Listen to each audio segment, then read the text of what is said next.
எடப்பாடி பழனிசாமி அவர்களை பொறுத்தவரை கான்ட்ராக்டருக்காக நடத்தப்படக்கூடிய ஒரு கட்சினா இன்னைக்கு அண்ணா திராவிட முன்னேற்ற கழகம்.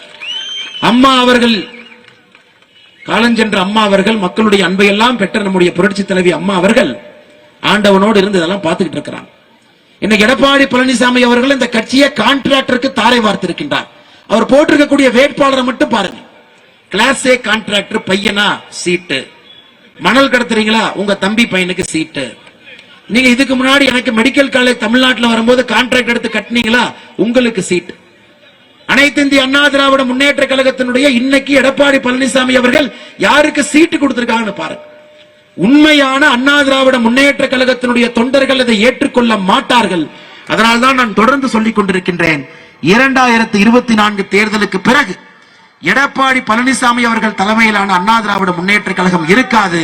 அந்த தொண்டர்கள் எல்லாம் அண்ணன் டிடிவி தினகரன் அவர்கள் பின்பு அணிவகுத்து நிற்க போகின்றார்கள். அது ஜூன் 4ஆம் தேதிக்கு பிறகு அது நடக்கத்தான் போகுது. இதை நான் ஓப்பனாவே சொல்றேன். சொல்வதில் எனக்கு எந்த தயக்கமோ பயமோ கிடையாது. காரணம், தவறு செய்பவர்களை தவறு செய்கின்றார்கள் என்று சொல்ல வேண்டும். கட்சியை அடமானமாக அவர்கள் நடத்துவதற்கு யாருக்கும் உரிமை இல்லை. அண்ணாமலை பேச்செல்லாம் ஒரு இதா சொல்றீங்களா? அண்ணாமலைக்கு நான் ஏற்கனவே பல பதிலடி கொடுத்துட்டேன். அண்ணாமலை என்னங்க ஜோசியரா? நான் கேட்கிறேன், அவர் என்ன விஸ்வாமித்திரா? எங்க கட்சி அழிஞ்சு போயிருந்தார். விஸ்வாமித்திரருக்கு தான் அந்த சக்தி இருக்குண்ணா. அண்ணாமலை திடீர்னு அண்ணாமலை மத்தியில் ஆளுகின்ற பாரதிய ஜனதாவுடைய தலைவராக நியமிக்கப்பட்ட பிறகுதான் அவரை பற்றி தெரியும். அவருக்கு அரசியலே தெரியாது. அதிமுக எத்தனையோ பேரை பார்த்தது. இது ஒரு பீனிக்ஸ் பறவை மாதிரி. அதிமுக பல சோதனைகளை கடந்து வந்திருக்கு.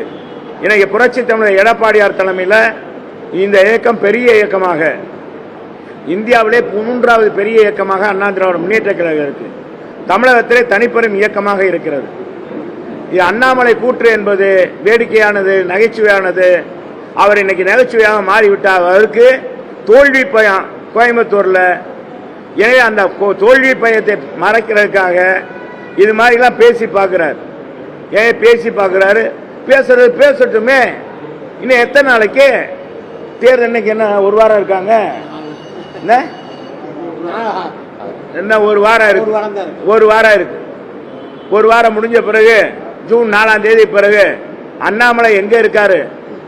எந்த மலையில் வந்தாலும் சரி, எத்தனை மலைகள், இந்த அண்ணாமலை இல்ல, அண்ணாமலை வந்த உடனே, அரசியல் வந்த உடனே எனக்கு ஒரு இது ஞாபகம் வருது. அவர் கமலஹாசனை பார்த்தாரு, நடிகரை, சூப்பர் ஸ்டார் ரஜினிகாந்தை போய் பார்த்தாரு. இந்த மாதிரி பாரதிய ஜனதா தலைவராக பொறுப்பேற்றிருக்கணும்.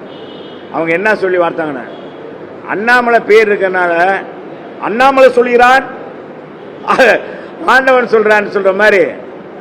அது இப்ப சூப்பர் ஸ்டார் படத்துல தான் சொல்லுவாரு. இந்த அண்ணாமலை சூப்பர் ஸ்டாரும் கிடையாது. இது சும்மா சுச்சிப்பி. இதெல்லாம் ஒண்ணு இது இல்லை. எனவே அண்ணாமலை பேச்சுக்கெல்லாம் நாங்க அதுக்கெல்லாம் இடம் கொடுக்க வேண்டியதில்லை. நான் அவரை பற்றி கிளின்னு கிழிச்சிட்டேன். இனிமேல் அவர் இன்னும் பேசுறாருன்னா என்னன்னு தெரியல. கட்சியுடைய வரலாறு தெரிஞ்சுக்கணும்.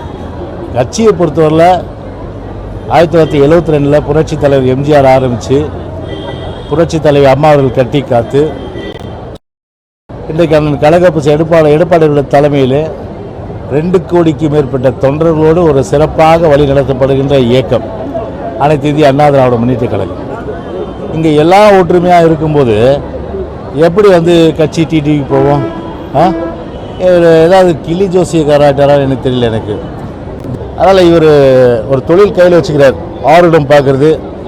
இனிமேல் எழுதிடுவார், அண்ணாமலை போர்டை போட்டு இங்கே ஆருடம் பார்க்கப்படும், கிளி ஜோசியம் பார்க்கப்படும் சொல்லிட்டு அந்த போர்டு போட்டு வேணா அவர் கீழே உட்காந்து அவர் எதிர்காலத்தில் அவரை பொறுத்தவரை அந்த தொழிலை நடத்துறதுக்கு வசதியாக தான் சொல்கிறாரு. அந்த மாதிரி ஒரு வாய்ப்பே இல்லை கண்ணா.